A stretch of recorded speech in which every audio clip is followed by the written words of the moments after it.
श्री गुरु महाराज की जय। बोलो सांचे दरबार की जय। बोलो श्री नंदी निवासी भगवान की जय। बोलो श्री परमहंस दयाल जी महाराज की जय। बोलो श्री मंगल विहारी महाराज की। बोलो श्री स्वामी जी महाराज की जय। बोलो भाई सब संतों की जय, सब भक्तों की। धन्यवाद।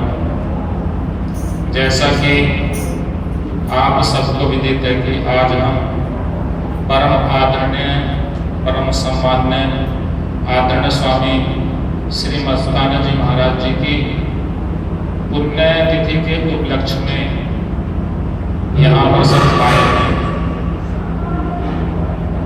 महापुरुषों का इस संसार में आना और इस संसार से जाना, आना भी शिक्षा देता है और उनका इस संसार से जाना भी हमको शिक्षा देता है।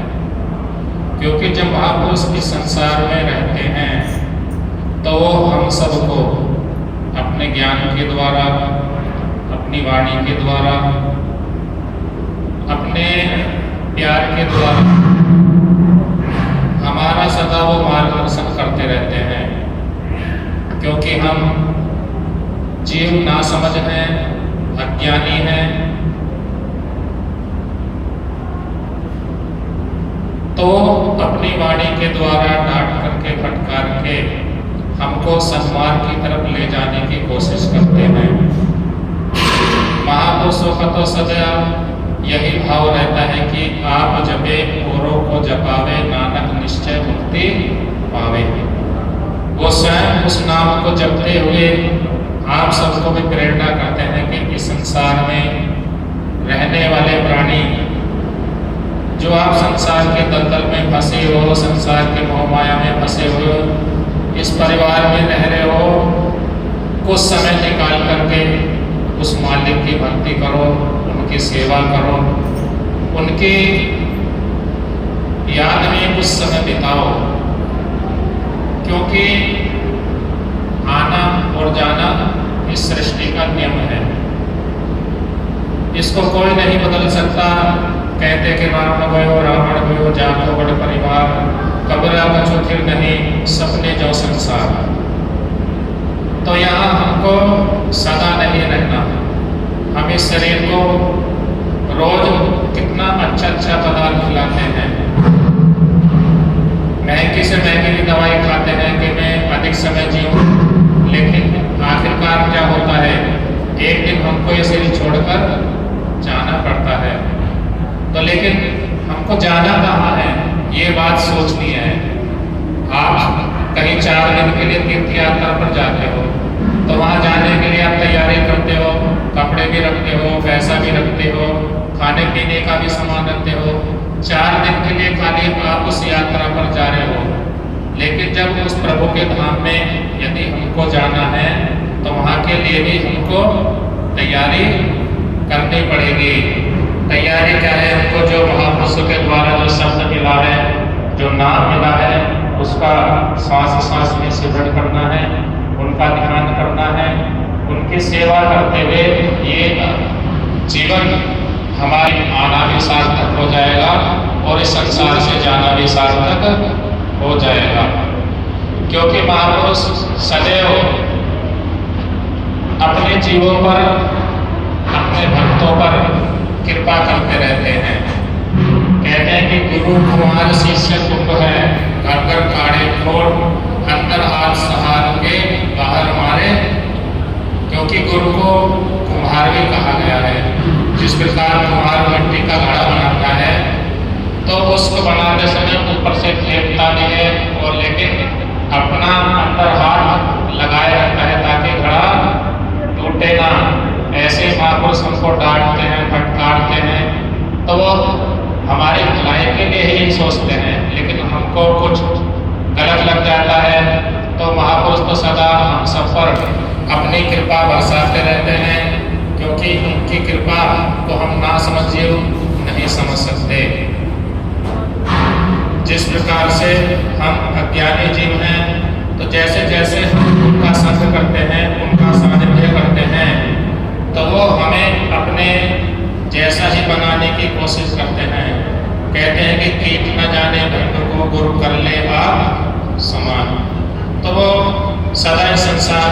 करके हमारा मार्गदर्शन करते रहते हैं।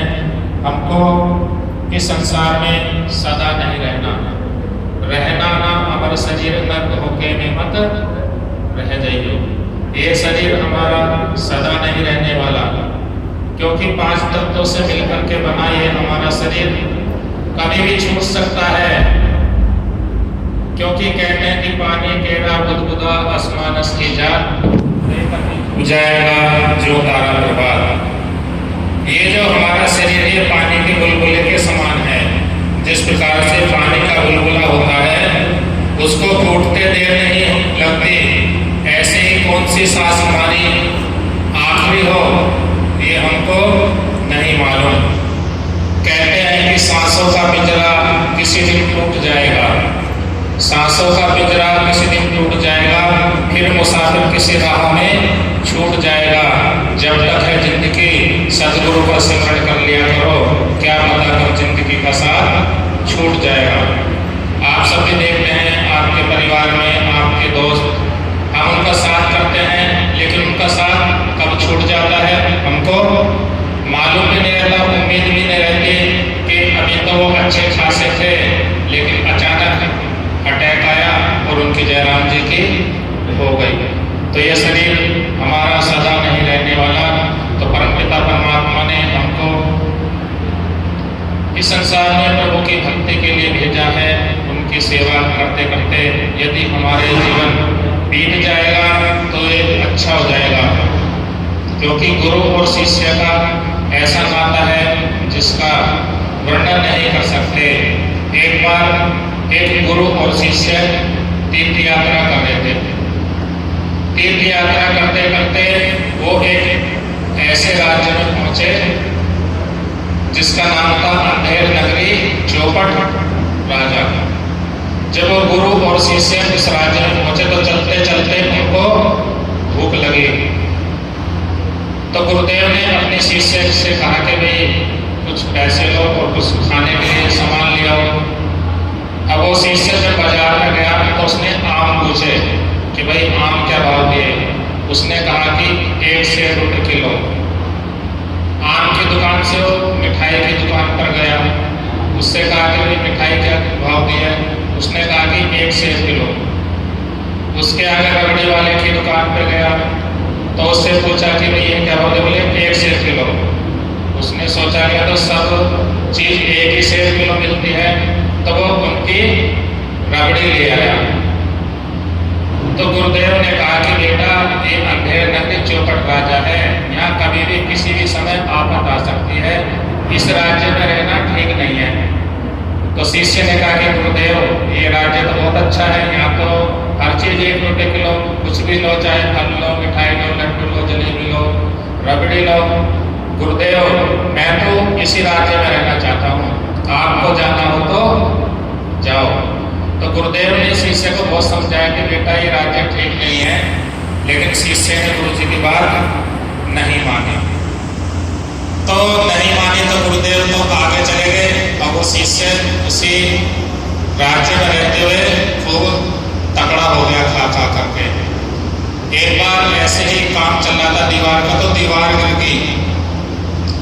तो वहाँ के लोगों ने शिकायत कर दी कि दीवार गिर गई। तो दीवार वाले को बुलाया कि भाई ये दीवार क्यों गिरी। उसने कहा कि जी मजदूर ने पानी ज़्यादा गिरा दिया था जिसके कारण दीवार गिर गई। तो उस मजदूर को बुलाया, बोले उसने मशक में पानी ज़्यादा आया था उसको गिर गई। तो उसको कहा कि भाई इसको फांसी का फंदा लगेगा, लेकिन उसका गला बहुत पतला था। तो उसने कहा राजा ने कि भाई कोई हट्टा कट्टा हो तो उसको पकड़ के लाओ। तो वो जो शिष्य रबड़ी खा करके मिठाई खा करके हो गया था ताकतवर, तो उसको पकड़ के लाए। तो जब उसको लाए तो बोले तुम्हें फांसी की सजा लगेगी। तो तब वो गुरुदेव को याद करने लग गया कि हे गुरुदेव आप तो घटघटवासी हैं, अंतर्यामी हैं, मुझे इस फांसी के फंदे से छुड़ाओ। तो गुरुदेव तो अंतर्यामी थे। गुरुदेव आए, बोले अब जो गलती कर दी, लेकिन अब जैसा मैं कहूँ वैसा तू करना। बोले तू कहे कि पहले मैं फांसी पे चढ़ूंगा, और मैं कहूँगा कि पहले मैं फांसी पे चढ़ूंगा। अब वो गुरु जी कहते हैं पहले मुझे फांसी दे दो। शिष्य कहता कि नहीं पहले मुझे फांसी दे दो। दोनों आपस में फांसी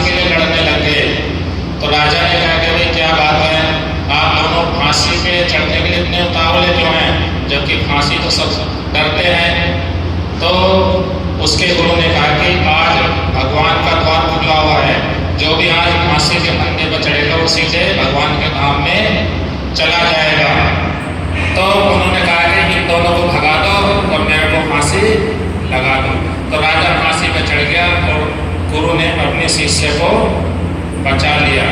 तो महापुरुष तो सदा हम पर कृपा करते रहते हैं, लेकिन हम नासमझ जीव उनके रहते हुए उनको समझ नहीं पाते हैं। तो आना इस संसार की रीत है, जाना भी पड़ेगा। तो क्या कहते हैं,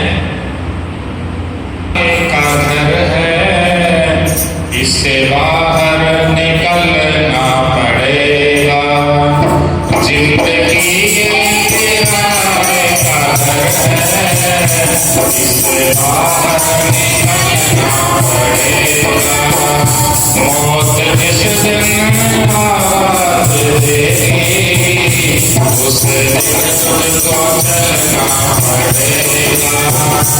मौत जिस दिन हाथ देगी उस दिन तुझको चलना